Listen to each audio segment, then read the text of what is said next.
If you look for it, every day has cause for celebration. Celebrate a friend for their promotion, baby, wedding, life thing. You could celebrate an upcoming spring holiday. Heck, celebrate your favorite Netflix show having a new season to binge. Or celebrate keeping the couch warm, which is no easy feat, especially if it's a big couch. Whatever your celebration, celebrate it with beer, wine, and spirits delivered to your door from Drizzly in under 60 minutes. You can do it without leaving that couch. Drizzly is the #1 app for alcohol delivery, and for good reason. They offer a huge selection and even allow you to shop for deals across multiple stores. Right now, Drizzly is giving all new customers $5 off their first order with code FAST5. So download the Drizzly app or go to drizzly.com. That's DRIZLY.com and use promo code FAST5 for $5 off your first order.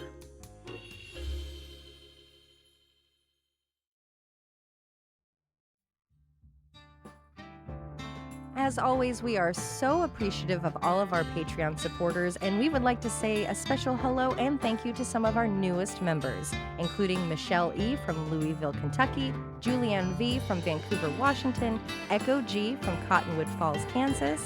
And let's not forget Stephanie N. from Pinellas Park, Florida, Louise Rickshaw from Friday Harbor, Washington, and Rachel L. from St. Peters, Missouri. Thank you so much. And if you would like to hear your voice said by our amazing voices and to support us, you can find us at patreon.com. Just search for Murder in the Rain, where for $1 you'll get ad-free episodes, for only $5 you'll get full bonus episodes including extra bloopers, and for $10 you will get your name said on the show. Thanks so much, guys. And just send us some suggestions of what we should do for Patreon. And because it's hard to think of stuff. Bye-bye.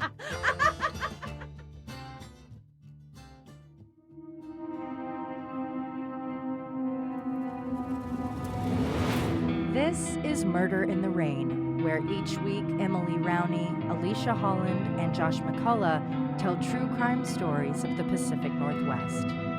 Murder in the Rain contains graphic content. Listener discretion is advised.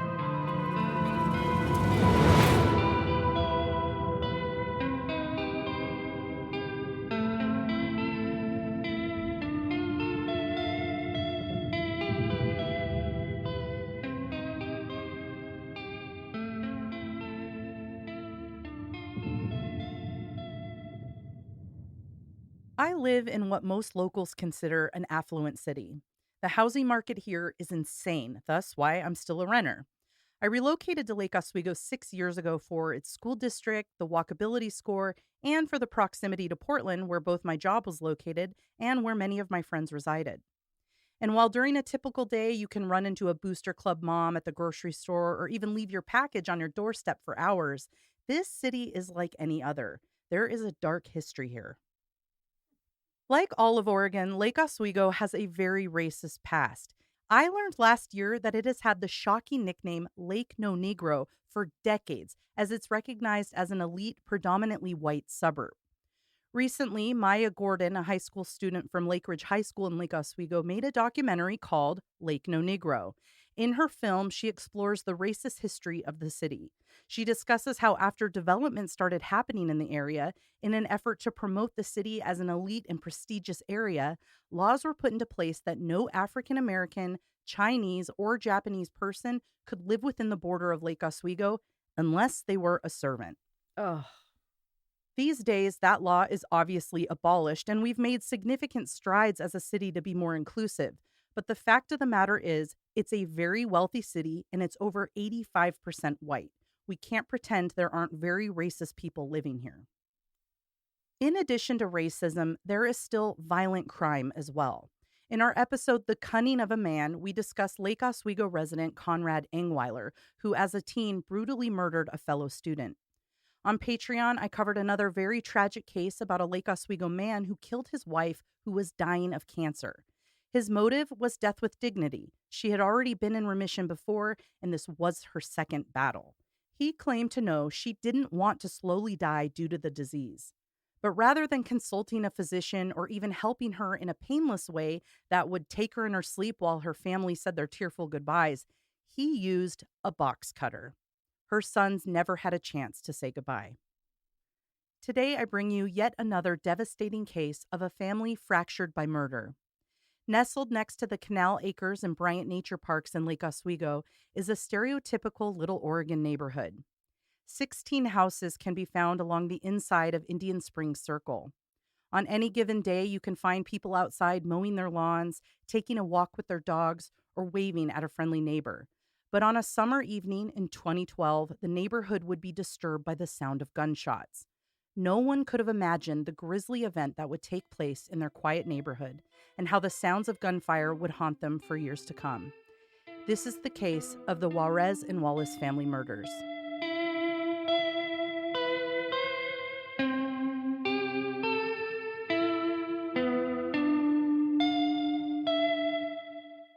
The Juarez family lived a happy life in Mountain View, California. They were a family of four: Martin, a director of operations at Hewlett-Packard and a U.S. Berkeley graduate; Tamara, a teacher and Stanford graduate; and their two children, Nick, 16, and Sonia, 13. The couple had their hands full with their teenage son, Nick, not because he was a troublemaker, but because he was very involved in music, which filled up every free hour he had. Nick was in 3 bands at school: symphonic, marching, and jazz, as well as a band at church. At 16 years old, Nick was already considering his future. Though the Juarez family was Californian through and through, Nick was interested in the University of Washington. In June of 2012, his family planned for him to spend a week with his grandmother in Oregon, where he would spend time at her home with his uncle, as well as taking a tour of the UW campus. He even had a ticket to see the percussion ensemble perform, a band he was hoping to someday become a part of.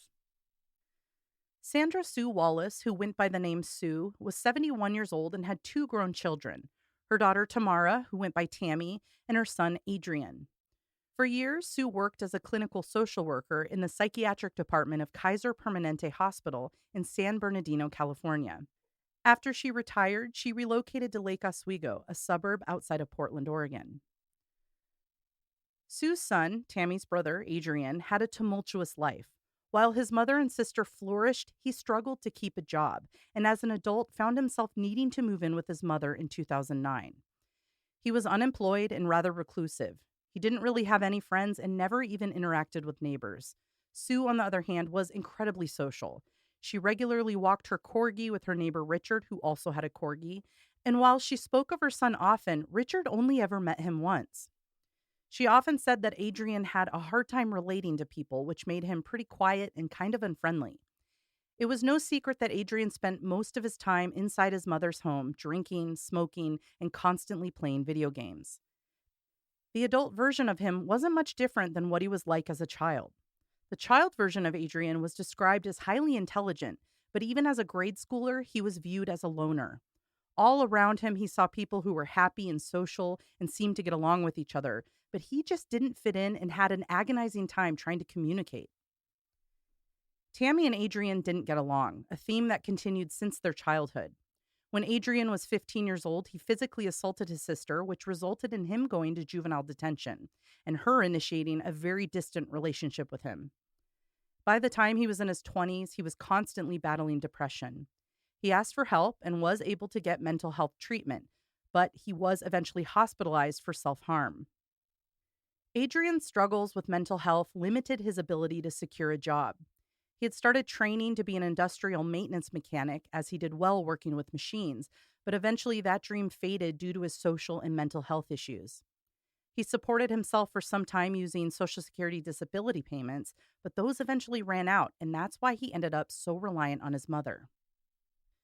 On the evening of June 4th, 2012, Jeremy Veramilia, a lawyer who lived on Indian Springs Circle, heard gunshots. He quickly moved to his French doors, which had a direct view to his neighbor Sue Wallace's front lawn. As he peered out the window, he saw a man holding a rifle. Next to the man, laying on the ground, was a body. As he looked on, the man turned to the car in the driveway, squatted down lower to the ground, and pointed the barrel of the gun into the car before firing several shots. Jeremy stared on in horror and quickly dialed 911. He watched as the man casually set the rifle on the ground and walked into the open garage and closed the door. A few minutes later, the same man opened the garage door and began smoking a cigarette while he spoke to someone on a cordless phone. Jeremy was not the only neighbor to call 911 that evening. Several calls were made, and each time the 911 dispatchers told the callers to stay inside, lock their doors, and that help was on the way. However, one of the calls lasted roughly 20 minutes. The call, made at 6:16 p.m. on June 4th, was placed by the shooter. We're going to play a portion of that 911 call now. In the back of the house or the front of the house? In the front of the house. Okay.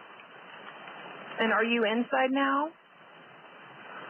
I'm ready to surrender. Okay. I don't give a shit about this life anymore. I don't care. Okay, well, I don't want you to do anything to yourself, okay? I don't want you to kill yourself. Yeah, I know. You want your case. No, sir, that's Have not a case. that's not what Good. I'm getting at. Great. Fine. Wonderful. Okay, are you inside or outside? I'm smoking a cigarette in the garage. Okay. My last cigarette, I suppose. Are you armed at all now? I don't really respect your cops at all, but no. If they treat me with respect, okay, I'll go ahead and be a prisoner. That's fine. Okay, so you're not armed with any weapons any longer? No. Okay. Okay.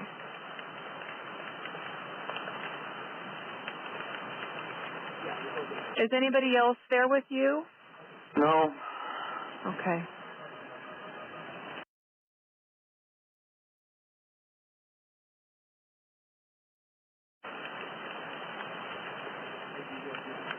Can I ask your date of birth, sir? I don't remember. It's Okay. 1971, I think. Okay. So you said that you went crazy, you had some kind of mental break? Well,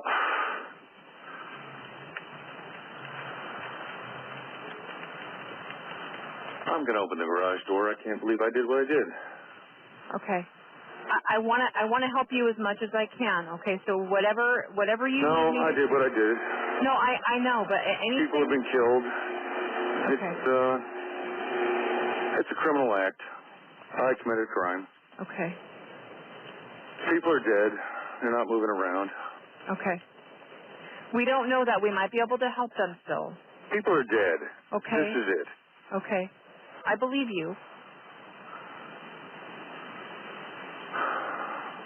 Oh, you didn't have it coming. Fucking scumbag.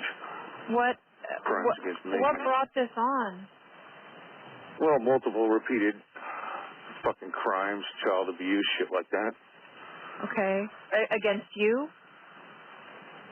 Why are you asking me this stuff? Just fucking arrest me and throw me in a cage. Sir, okay? I'm sending people to come help you, okay? Help me. Yes, they're on the way to come help you, okay? Hello? I just committed a double fucking homicide. I understand. There's no help. You're just trying to protect your officers. Where are they?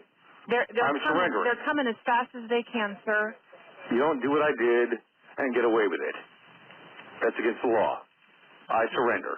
Just give me a fucking cop. I surrender. That's how it is. They're coming as fast as they can. I promise you that, okay? If you're going to act like you're personally interested, I was an abused child. My scumbag family lied and lied and lied about it.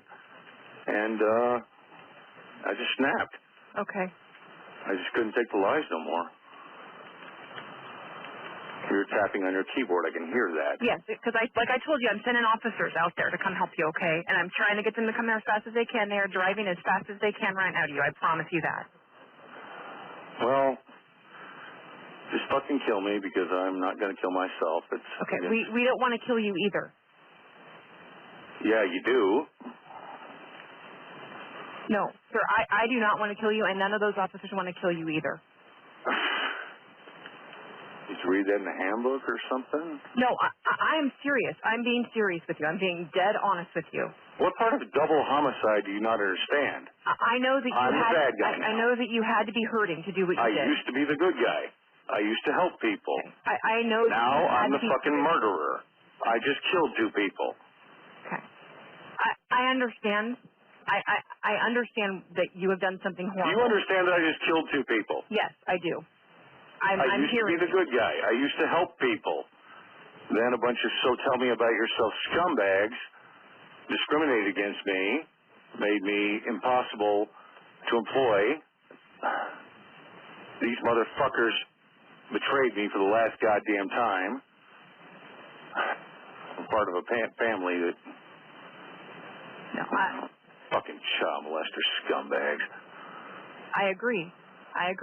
And like I said, something 911 operator stuff. Sir, no, that's not what I'm doing. What you're trying to do is keep me on the phone so the cops can sneak up on me.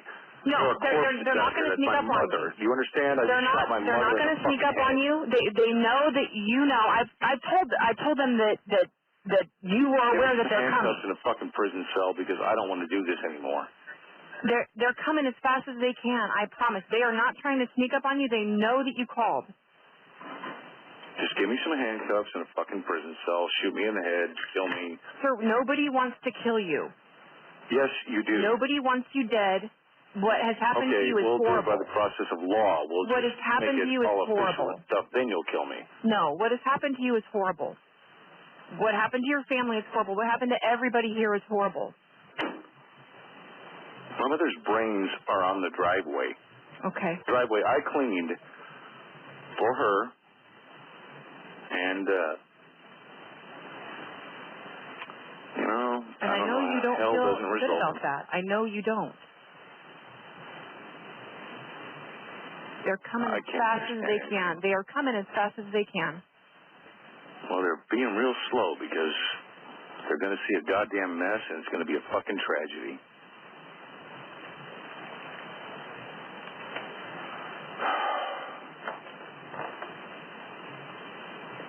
I know that this is horrible. I'm so sorry. You deal with this stuff all the time, do you? Not like this, no. You don't have a confession on the phone? Not usually, no. Well, I don't like your society. You don't like my society? That's right. I don't like it sometimes either. I know. Not like this. But fuck it. Fuck it. I'm very sorry for what's happened to you. Just get your cops here. I'm waiting to surrender. They're coming. I know. I don't want to do this anymore. Thank you for calling. Well, what are you supposed to do when you shoot your fucking mother in the head? Oh, I don't know. I don't know what I would do. I hear a sound. My hands are up. Not like I care. And it's the wrong car. My mother's brains are on the ground.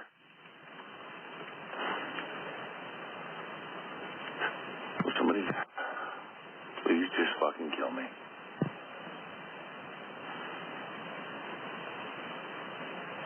Nobody wants to kill you, sir. Well, I made a deal a long time ago. With who? With God. Okay. What was that deal? I was going to help everybody I could help, and I was going to walk away from everybody I couldn't. Mm-hmm. And I broke that deal today.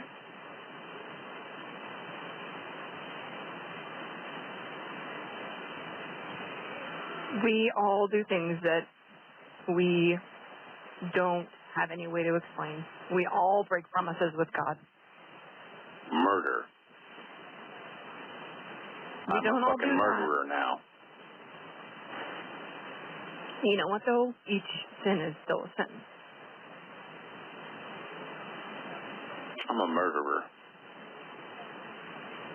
So you're a human being. Well, yeah, and a murderer.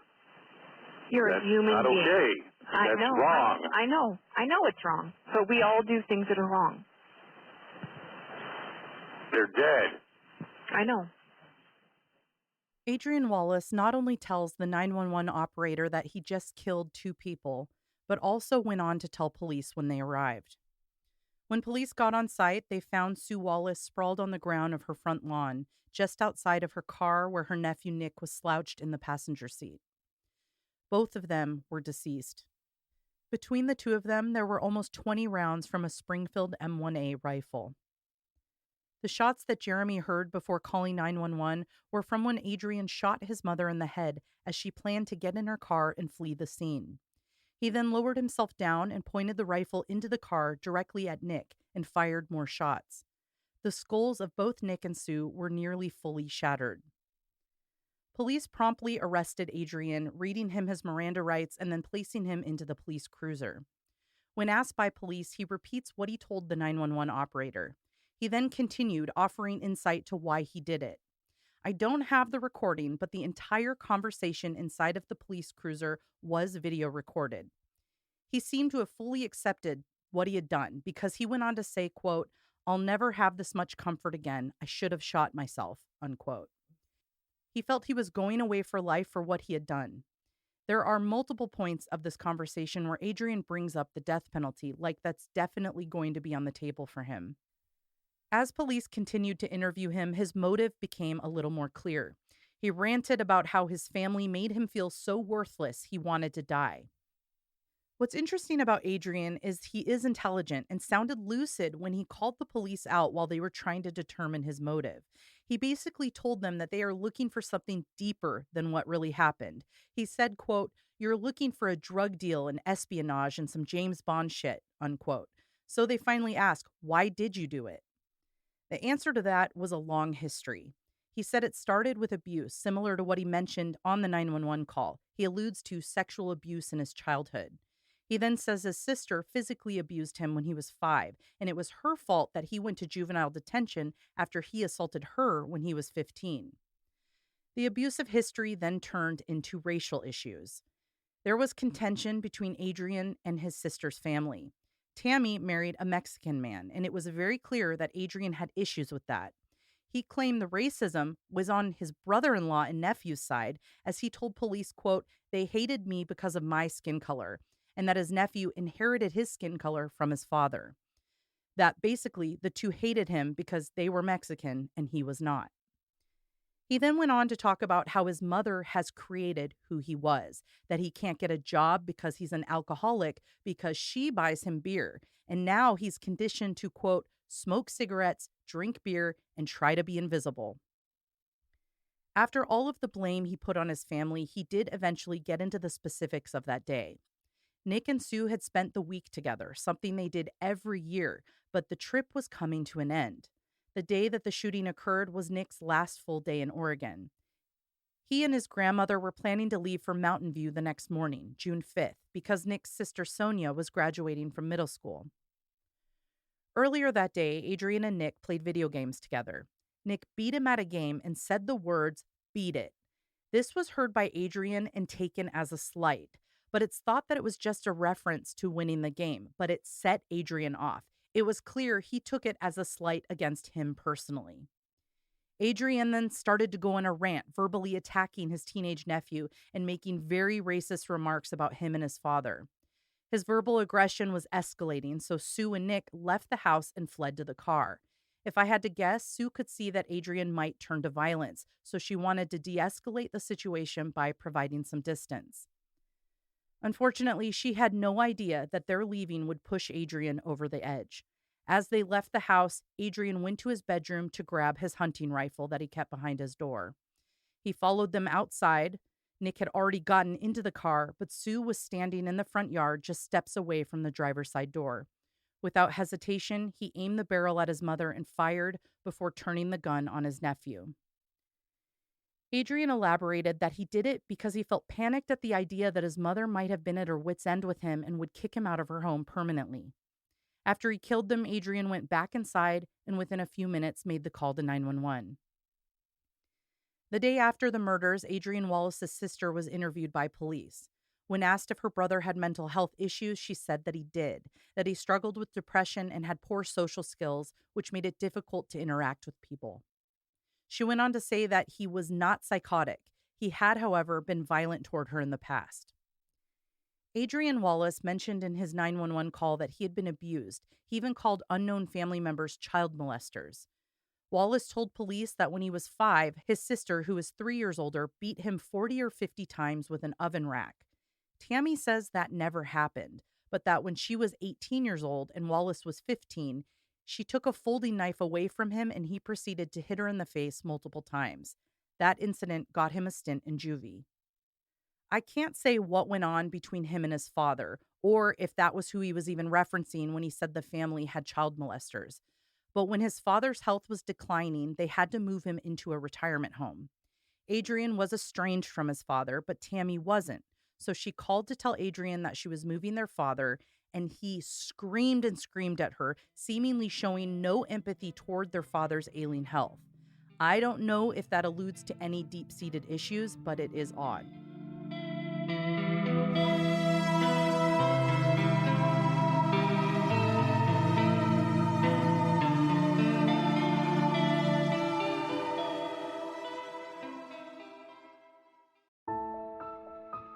Rachel Brosnahan leads an all-star cast in The Miranda Obsession, an enthralling and voyeuristic new Audible original, inspired by a true Hollywood story set in the 1980s, where one mysterious woman developed relationships with household names, all through conversations over the phone. Billy Joel, screenwriter Buck Henry, filmmaker Paul Schrader, and record executive Richard Perry are just some of the men who fell under her spell. A fascinating look at how far some of us will go to make a connection with each other. Also starring Milo Ventimiglia and Josh Groban. Listen on Audible at audible.com/The Miranda Obsession.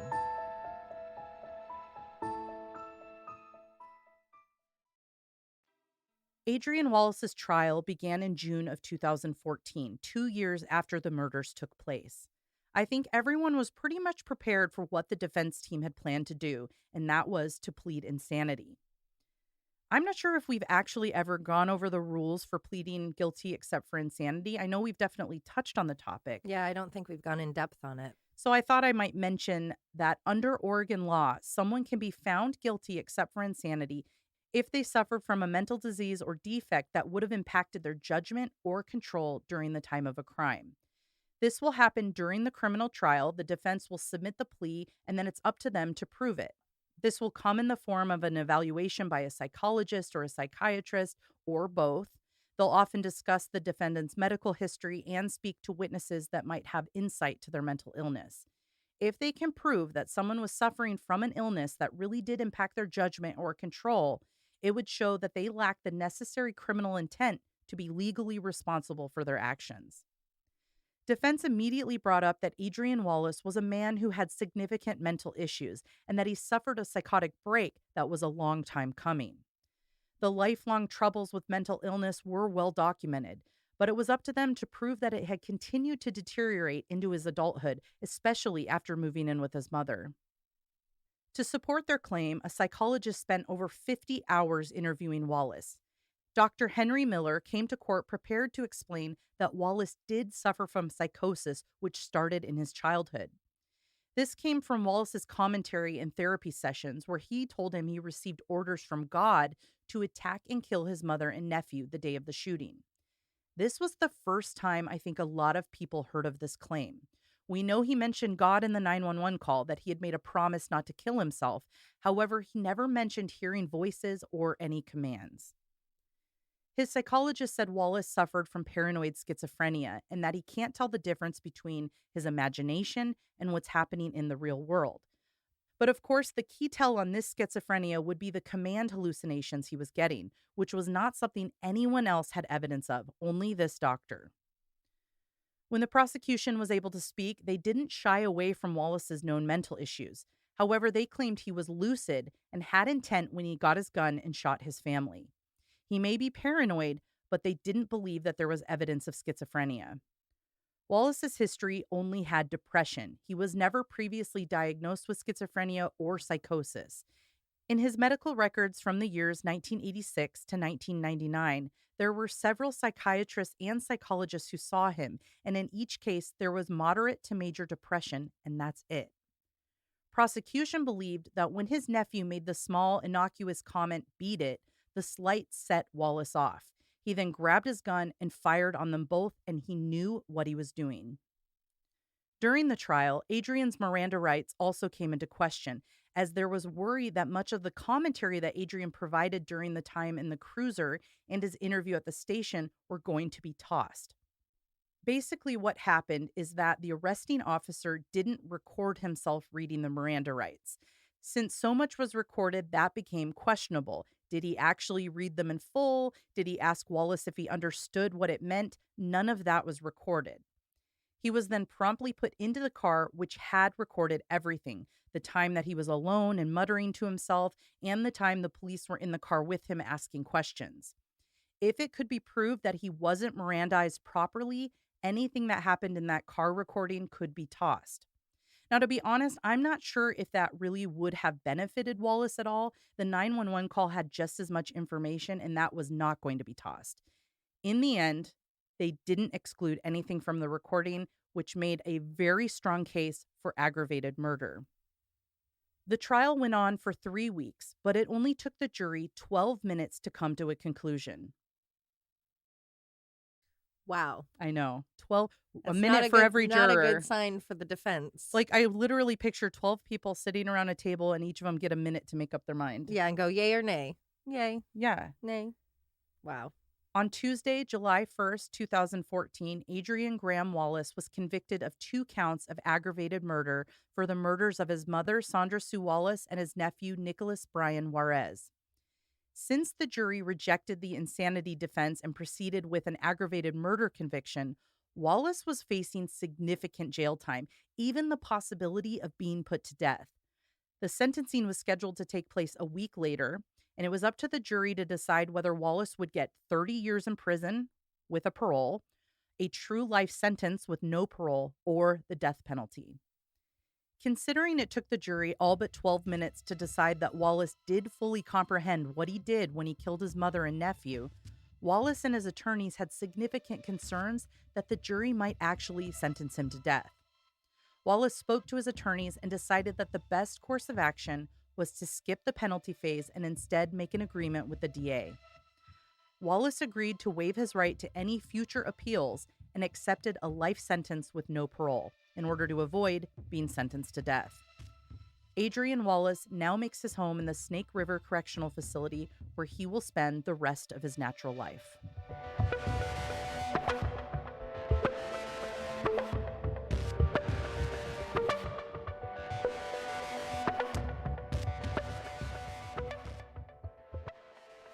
Kudos to that 911 operator. She did amazing.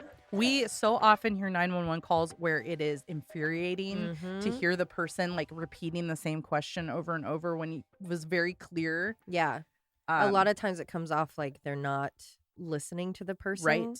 And when someone is in a mental health situation or a crisis, listening will get you so far. So to hear her, I don't know if that was protocol for an operator, but you could hear her get emotional. Yeah, that which is not. She made it kind of personal, which I think he needed. I think she recognized. And I'm trying to not get emotional because that was really hard to hear, not just because of the circumstances and this person who's so clearly in pain talking about his dead mother and like her brains being in his driveway and how horrific that is, and that he just killed his family. Yeah, that was interesting because it was like the shock wore off for him, but he was recognizing that it would be shocking for someone else to walk up and see it. Yeah. And he sounded, I mean, granted, the severity was much less, but I've been in many, I mean, I could hear those conversations. That's why I'm like, I could hear those conversations over and over and over with students, and I am going to get emotional. It's okay. It happens.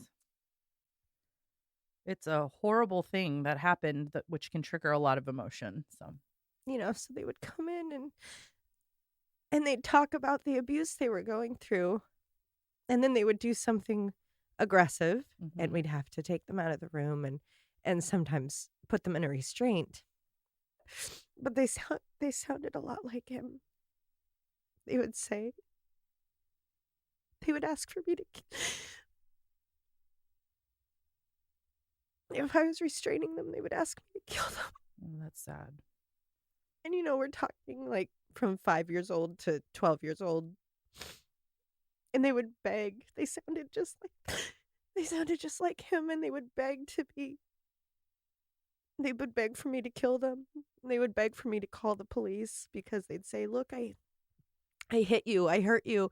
I'm bad. Call the police. Have them come get me. Have them come kill So me." they can be taken from their home. Yeah. That's Or just taken away. Or the self-hatred that you could hear in his voice, where it's hard for me to imagine he wasn't the victim of abuse, or at the very something I agree. to trigger, schizophrenia. I feel they've I feel like I've read things and heard things of like that it is almost like dissociative disorder where it's kind of triggered from things. I think the schizophrenia was where the problem was, because personally, he sounds Yeah. like he was abused. He Yeah. sounds mentally ill. Yes. I don't necessarily think prison was the right call. Right. I wasn't in the courtroom. I did not talk to a psychiatrist, psychologist, whatever. But I think maybe the mistake defense took was putting all of their eggs in the basket of schizophrenia. Because Yes. if they could disprove that, Mm-hmm. then that goes out the window. Where it could have been something else. He Or- could have been disassociating. Totally. Or like have him dive into more, would it have benefited them? I mean, he did a horrific A thing. horrible and he thing. killed not only his mother, but a young man who played video games with him. Mhm. So that is separate. Yeah, if you can set aside the lives he took and think about him for a moment. Not even him, but just the boxes he checks and what his Yeah. life was and what that called, like everything that led up to that.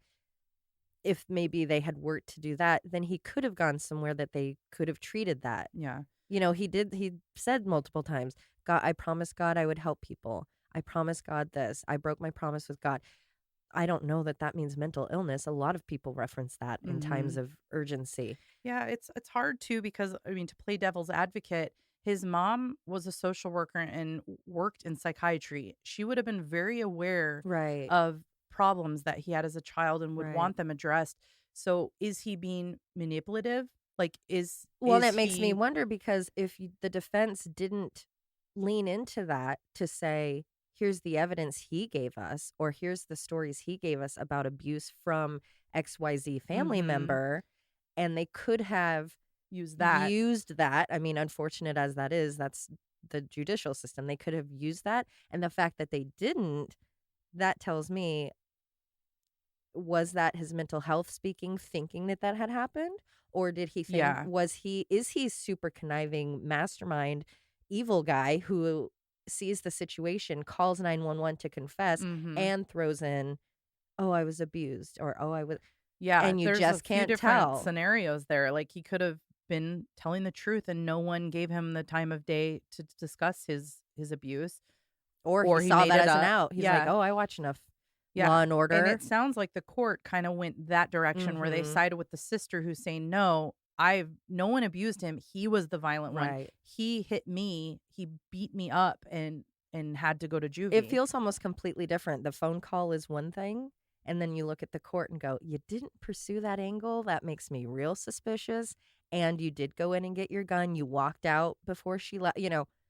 You knew what you were doing in Yeah. that moment. So So to a lot of people, they see that justice was served here, that he is never getting out of prison. He's not being put on death row. So it's like filling a lot of buckets for Oregonians. right. But I can't help but think he's not getting the treatment that he might need. Right. And how many people do we have that literally are just in a warehouse? It's like a storage unit of humans instead of like, Yeah. oh, do you have schizophrenia? Oh, you don't. And you're actually like the worst kind of monster.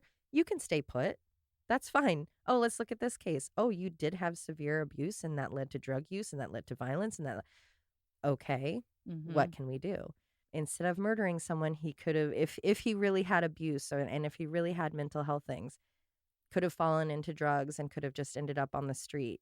Because I picture that with the people that I see, living on our sidewalks. One, had his mother not been there, Yeah. that probably would have happened. Yeah. And so it's just, you wonder about the justice for everybody. Because Yeah. if he was abused, it's like, why wouldn't you pursue that if you're really seeking justice? And Yeah. I you mean, know, what and if he's secrets- not, and he just decided to do that because his mommy spoiled him and he was worried that was coming to an end.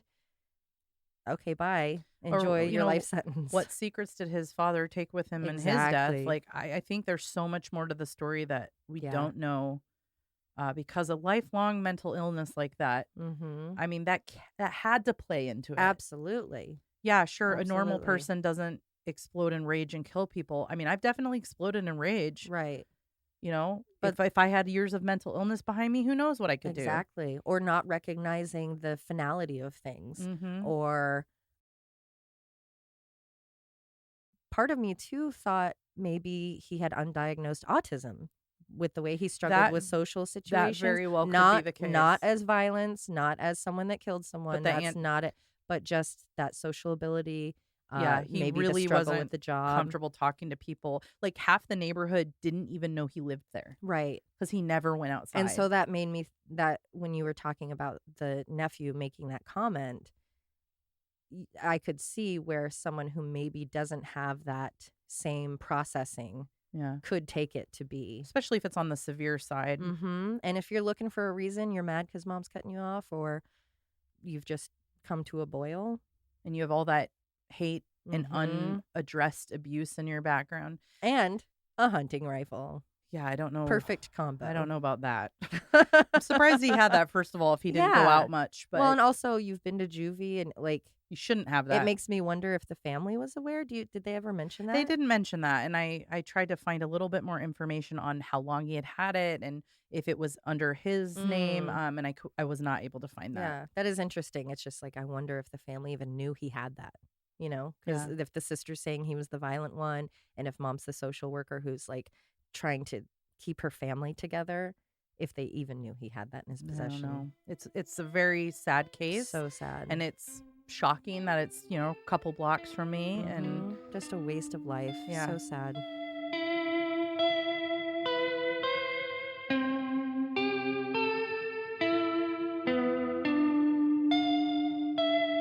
those red lines give me anxiety. Like, yeah, you bitch, you got this wrong. You don't know nothing. You don't know nothing. Your grammar bad. Break up however you want. Break up. Oh, it's over. And this is this It's not Lou. Is it Louis? Is it? Is are we it a talking- business? Is this a rickshaw? lies. It's a beefer, but it's shorter, so don't worry. It's a mini beefer. Or just when I was setting up the heater in here, it was making me laugh how we just transitioned from calling farts Farts beefers to big episodes. Just regular sized episodes are beefers. That's now. why I like us. I'm hungry now. Bring that butt over here. I still haven't seen that Frozen movie. That I On the the ski cover- lift? Yeah, I haven't been able to find it. I have it on DVD. I'll let you borrow it. Except Chloe's not home, so I don't know how to work the. Oh, no. I'd have to go to her room to watch a DVD. Like all of Oregon, Lake Oswego. Lake Oswego. What the fuck is Lake Oswego? Lake Oswego. Getting shitty in Lake Oswego. New nickname alert. But I guess that just means I hang around with the shitty people. In Lake Oshitty. Yeah. Lake Oswego. Can you turn me up a little bit in my own ears? In my own ears. In my own ears. Nestled next to the Canal Acres and Bryant Nature Parks in Lake Oswego. Have you ever said the place you live? Lake Oswego. Lake Oswego. Oh my God. Are you lying? You don't live there. This whole time I've lived in Tolleton. Nick was in 3 bands. Nope. Nick was in 3 bands at school: symphonic, marching, and jazz, as well as a band in choir. Nope.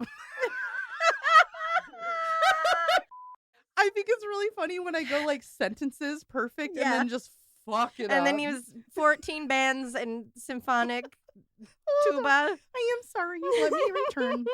Where he would spend time with her at home and his uncle, as well as taking a tour of the UW campus. Was that sentence weird? Yeah. Yeah, I thought so. The fuck. In the And while she spoke of her son often, Richard never met him. Nope. Here I go again. Just telling stories. The adult version of him wasn't much different than he was. Nope. Read. I had a fucking tantrum. I'm in the wrong drive. I think my favorite part about your mess ups is that you don't just like stumble over the words or get ahead of yourself so they're like in the wrong order. You just make up new facts.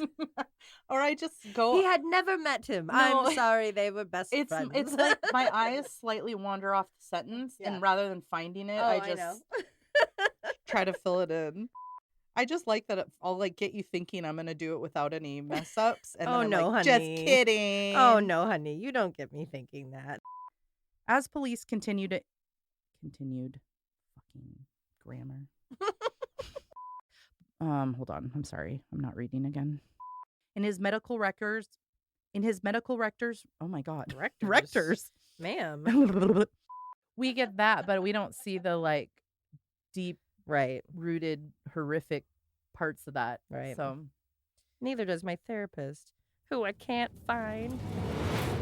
Murder in the Rain is a Cascade Media production, written and hosted by Emily Rowney, Alicia Holland, and Josh McCullough, edited by Josh McCullough. You can always contact us at murderintherain@gmail.com or through our website, murderintherain.com.